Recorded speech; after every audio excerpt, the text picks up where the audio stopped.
Hello everyone, welcome back to my vlog. आज आम्ही चाललो आहे पचमढी येथील गुप्त महादेव मंदिर।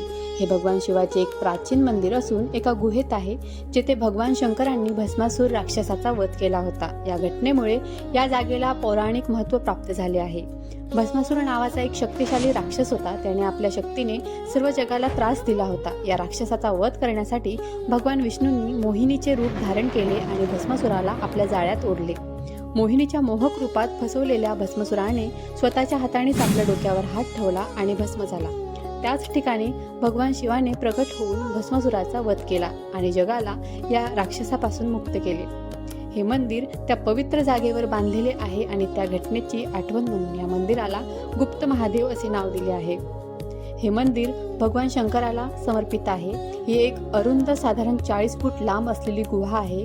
हे पचमढी येथील सातपुडा पर्वत रांगेत स्थित आहे।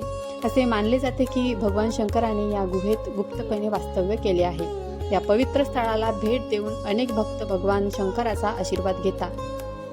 कसा वाटला आजचा व्लॉग कमेंटमध्ये सांगा। भेटूया पुढल्या व्लॉगमध्ये। बाय।